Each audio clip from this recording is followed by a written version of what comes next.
മുംബൈയിൽ വന്നിട്ട് നമ്മൾ റൂമിൻ്റെ അടുത്തുള്ള ഒരു സൺഡേ മാർക്കറ്റ് വിസിറ്റ് ചെയ്യാൻ വേണ്ടിയിട്ട് പോവാം കേട്ടോ. ഇവിടുന്ന് അത്യാവശ്യം നടക്കാനുള്ള ദൂരമുള്ളൂ. അപ്പോൾ നമ്മളെന്തായാലും ഫുഡ് കഴിക്കാൻ ഇറങ്ങിയതാണ്. അപ്പോൾ ജസ്റ്റ് ഒന്ന് വിസിറ്റ് ചെയ്തിട്ട് വരാമെന്ന് വിചാരിച്ച് അങ്ങനെ പോവാണ്. മഴ പെയ്തുകൊണ്ടാണ് തോന്നുന്നു, വലിയ തിരക്കൊന്നുമില്ല.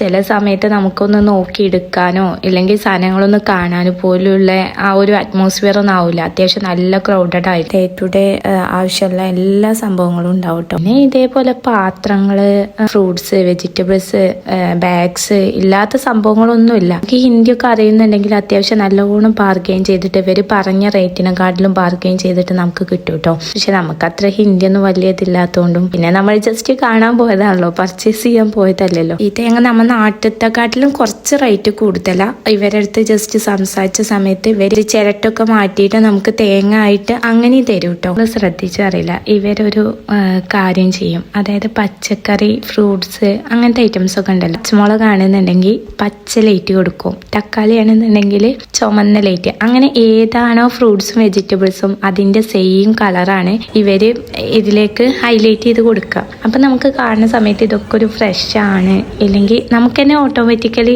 ഒരു കുറച്ച് സാധനം അതിന്ന് വാങ്ങാന്നുള്ള ഒരു ഫീല് വരും. പക്ഷെ അത്രത്തോളം ഫ്രഷ്നെസ് ഒന്നും ചില സാധനങ്ങൾ ഉണ്ടാവില്ല കേട്ടോ. അതുകൊണ്ട് പിന്നെ ജസ്റ്റ് കണ്ടിട്ട് അങ്ങനെ കുറച്ച് ഫ്രൂട്ട്സും വെജിറ്റബിൾസും ഒക്കെ അങ്ങനെ വാങ്ങിയിട്ട് അങ്ങനെ പോന്നു കേട്ടോ.